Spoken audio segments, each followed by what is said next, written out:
Desde la perspectiva de los usuarios, nos acompaña para comentar lo que ha ocurrido la Superintendenta de Salud, Liliana Escobar. Señora Escobar, muy buenas tardes, bienvenida a CNN Chile.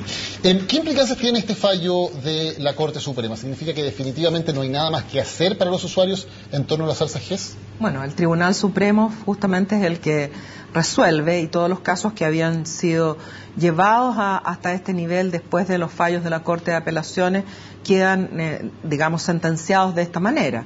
Eso significa que las ISAPRES pueden cobrar los precios, la prima GES que definieron cada una para su cartera de beneficiarios. ¿Quiere decir que las ISAPRES puedan cobrar lo que quieran? No. Quiere decir que pueden cobrar lo que anunciaron a la superintendencia y se dio a conocer a cada uno de los afiliados. Y básicamente era lo que ellos querían. Ahora sí, lo que ellos definieron, sin duda.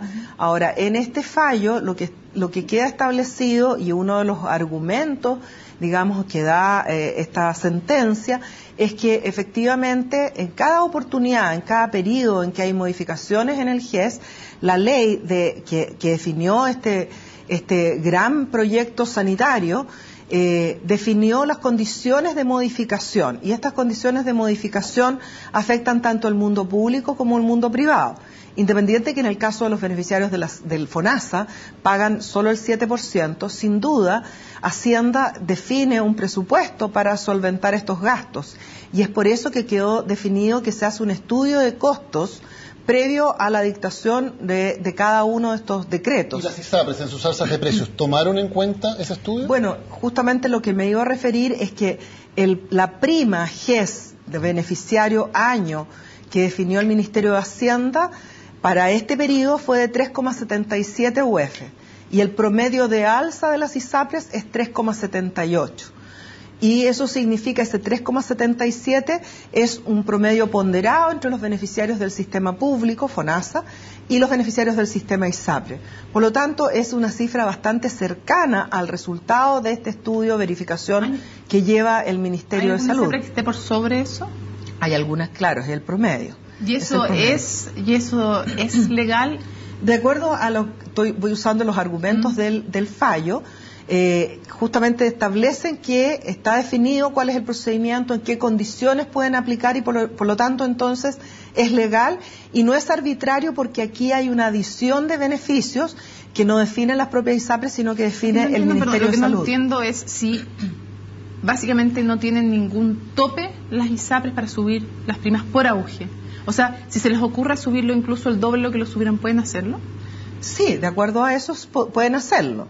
¿Ya? ¿Por qué? Porque está definido cuál es el procedimiento. Ahora, en este caso en particular, la Corte, de acuerdo al fallo, ponderó ya también no solamente los argumentos generales, sino que también los argumentos específicos en términos de dar a conocer y definir de alguna manera la cercanía entre lo que es la prima universal fijada por el Ministerio de Hacienda y la prima promedio de las ISAPRES. Y además, en esta diferenciación entre una y otra ISAPRE, el fallo establece que, si bien es cierto, dado que cada una tiene la obligación de cobrar el mismo precio a cada uno de los beneficiarios, vale decir, no hay diferencia, no hay discriminación por sexo, edad, ni enfermedad preexistente, etcétera, sí está permitido, es permisible que hagan una diferenciación. ¿Por qué? Porque si bien es cierto, los beneficios son los mismos, la cartera de riesgo que tiene cada ISAPRE es distinta, y por otra parte la red de prestadores que selecciona cada ISAPRE también es distinta y tiene eso asociado costos diferentes. Por lo tanto, superintendente, ¿a usted le parece que es correcto este fallo de la Corte Suprema? O sea, yo estoy usando los argumentos del fallo en el sentido de explicarle. ¿Cómo que la superintendencia? Yo creo que esta ha sido una política sanitaria muy favorable para el país, tanto para los beneficiarios del sistema FONASA como para los beneficiarios del sistema ISAPRE.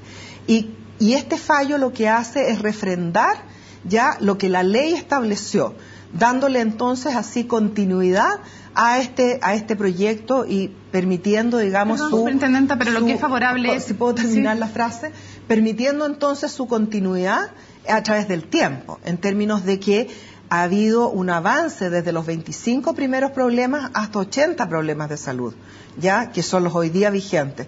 Y sin duda ese avance en términos de número de nuevos problemas de salud significan costos incrementales, ¿ya? Y eso da cuenta el fallo, y sin duda nosotros también como superintendencia sabemos que eso es así. En la medida que aumentan los beneficios, el gasto aumenta. O sea, yo entiendo que usted dice que el programa AUGE da muchos beneficios y que aumentan los costos. Mi pregunta es, los que se salen del promedio que está entregando la autoridad, ¿no le parece que eso sí están cometiendo una arbitrariedad y que en ese caso no se justifica el alza? Como dije antes, depende, habría que analizar los costos de cada una de las ISAPRES. La cartera de riesgo, dice usted. La cartera de riesgo y la red de prestadores. La red de prestadores son distintas. Sí, nosotros en nuestras atribuciones lo que tenemos que hacer es fiscalizar el cumplimiento de las garantías. Y eso lo hemos hecho desde hace muchos años. Y en particular para este año, justamente se fiscalizó una nueva garantía, que es la garantía de calidad, ¿ya? Y además se fiscalizaron también el cumplimiento de las ISAPRES respecto de nuevas circulares, como por ejemplo la forma en que las ISAPRES estaban obligadas a dar a conocer a todos sus cotizantes este cambio, en términos de los problemas de salud, del procedimiento a seguir, del precio, etcétera.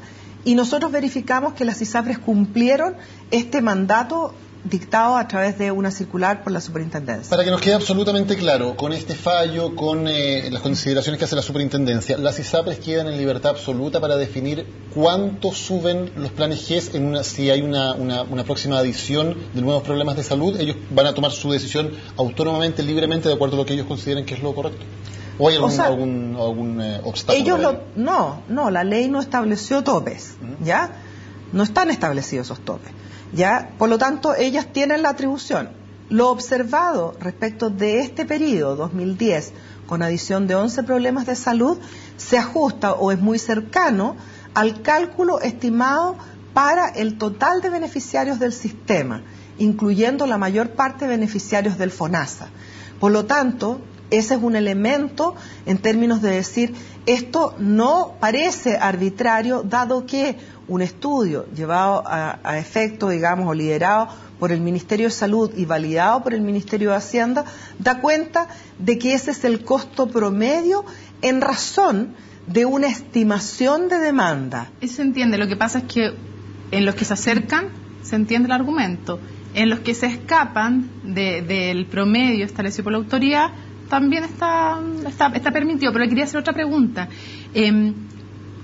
¿Esto quiere decir que se aplica o no se aplica este fallo o este criterio al alza de plan, no del GES, no, al alza de planes, o son cosas completamente diferentes? Son cosas completamente distintas, y de hecho el fallo establece esa diferenciación y dice que, en contrario a lo que han sido los fallos respecto de la adecuación de planes, del precio base del plan que se da en forma anual, en este caso considera que hay diferencias que justamente hacen que cumpla estrictamente lo que la ley GES estableció, y además no lo considera arbitrario por los serie de antecedentes que se revisaron. ¿Sigue siendo posible, por lo tanto, impugnar las alzas anuales de planes como se ha venido haciendo en los últimos años por miles de usuarios? Claro, pues son dos mecanismos distintos. Ahora, en opinión de la superintendencia, ¿habría alguna manera de realizar, o lo planteo, lo refraseo de otra manera, ¿es lo ideal que las ISAPRES suban libremente los precios de sus planes, o debería haber un IPC de salud o algún arancel fijado por el Estado que no solamente fuera un elemento de información, sino que fuera un elemento obligatorio, de referencia obligatoria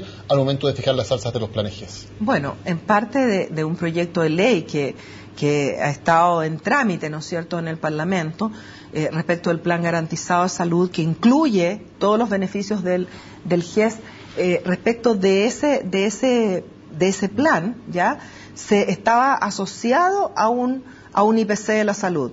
Tanto es así que la superintendencia este año ya hizo ese cálculo en conjunto o en base a resultados obtenidos de índices referenciales que calculó el INE, ya, y nosotros presentamos ese valor y a la comunidad, a las ISAPRES, y para este año en particular justamente se consiguió que respecto del año anterior el alza fuese bastante más ponderada y cercana al valor que nosotros habíamos calculado como IPC.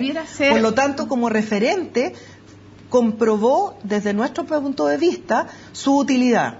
Debiera ser obligatorio, le pregunto, a su juicio, debiera ser obligatorio el IPC de la salud, tanto para las alzas de los planes ¿Cómo para las alzas de las garantías GES, qué cree usted? ¿Debiera ser obligatorio para las ISAPRES tener ese tope, ese techo? O sea, es una alternativa, pero habría que discutir. ¿Cuál es el ideal para usted? ¿Sería el ideal eso, que tuvieran como tope el cálculo del IPC de la salud para alzar los planes y también para el GES? Hay heterogeneidad en las ISAPRES, por lo tanto, un valor promedio efectivamente deja a algunos por debajo y deja a otros muy por encima. Ya considerando eso, uno podría definir un rango, ¿ya?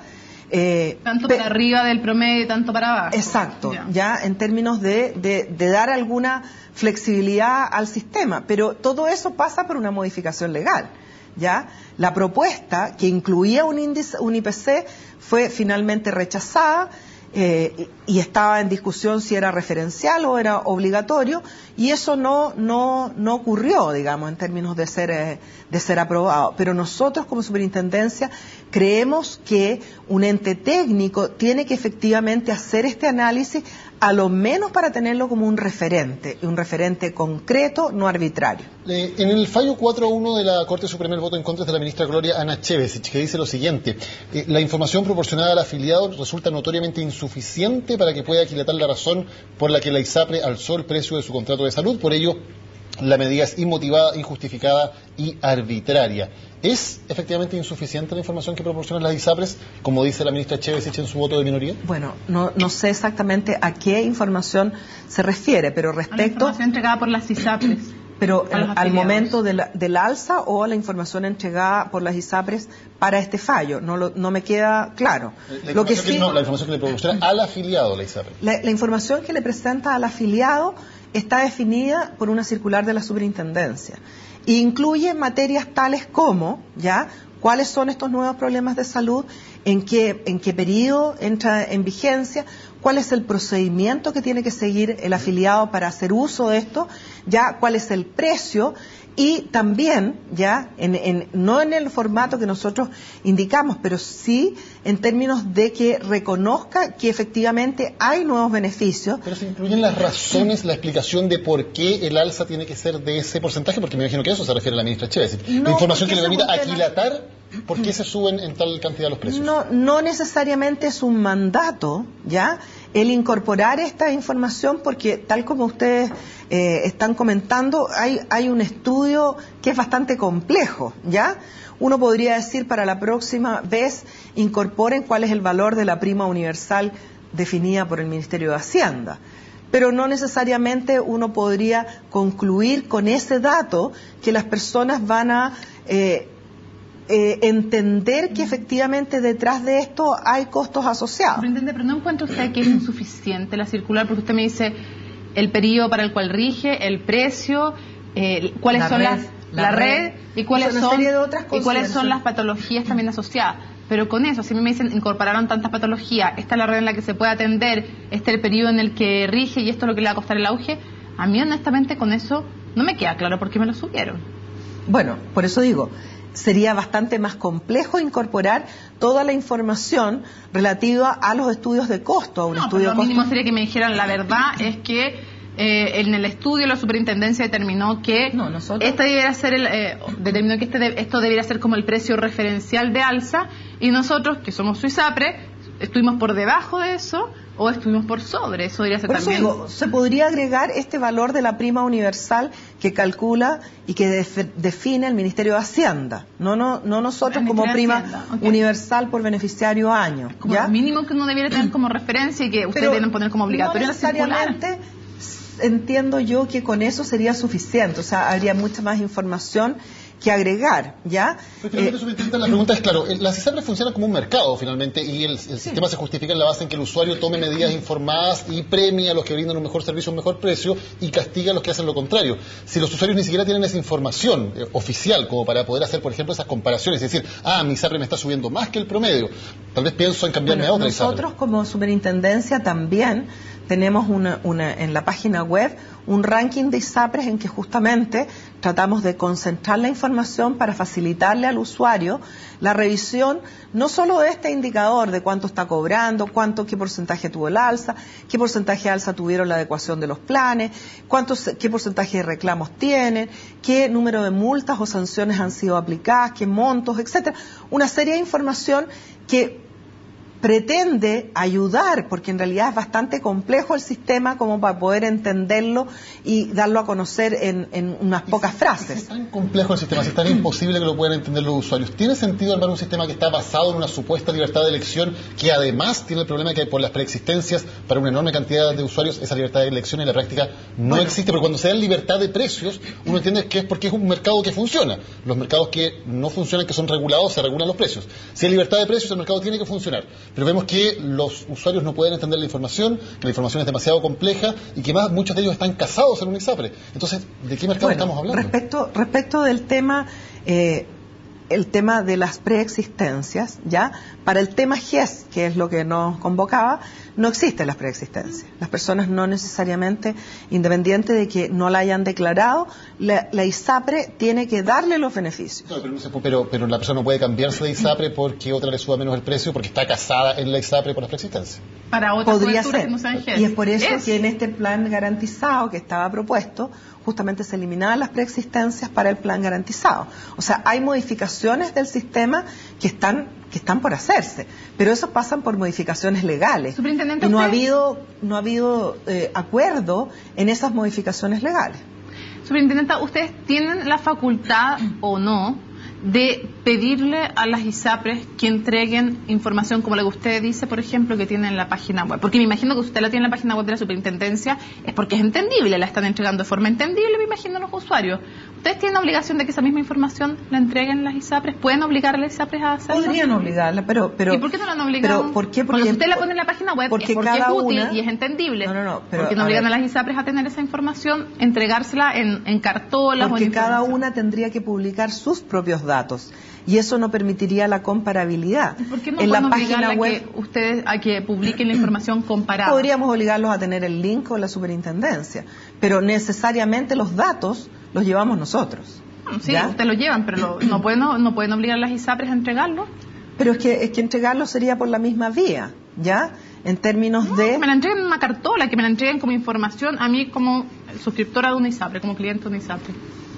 No necesariamente, no con eso se evitan algunos de los problemas que aquí se han mencionado. Si yo ya estoy en un ISAPRE, saber que tiene tales o cuales características, si existe esta cautividad por una preexistencia, no se elimina ese factor ya que hay que corregir. Pero sin sí, duda. Para los que no son cautivos no tienen preexistencia. Sí, claro, sí, sin duda. Y por eso es que nosotros lo tenemos, pero lo tenemos en nuestra página ya, y la verdad es que desafortunadamente el sistema es suficientemente complejo para que las personas se pierdan. Nosotros ponemos a disposición nuestras agencias, nuestro teléfono, nuestra página web para tratar de aclarar este sistema y entregar la información a través de los medios de prensa, a través de convocatorias a conferencias, tratando de ir educando en este sistema y priorizando aquellos aspectos que efectivamente los usuarios tienen que conocer. Y en eso, tengo que decirles, estamos trabajando y próximamente vamos a sacar algún elemento educativo de modo tal de que los puntos críticos que las personas tienen que conocer respecto de sus planes, más allá del GES o de otros beneficios, las personas lo puedan acceder más fácilmente. Superintendente Liliana Escobar, gracias por haber estado hoy en CNN Chile. Buenas tardes.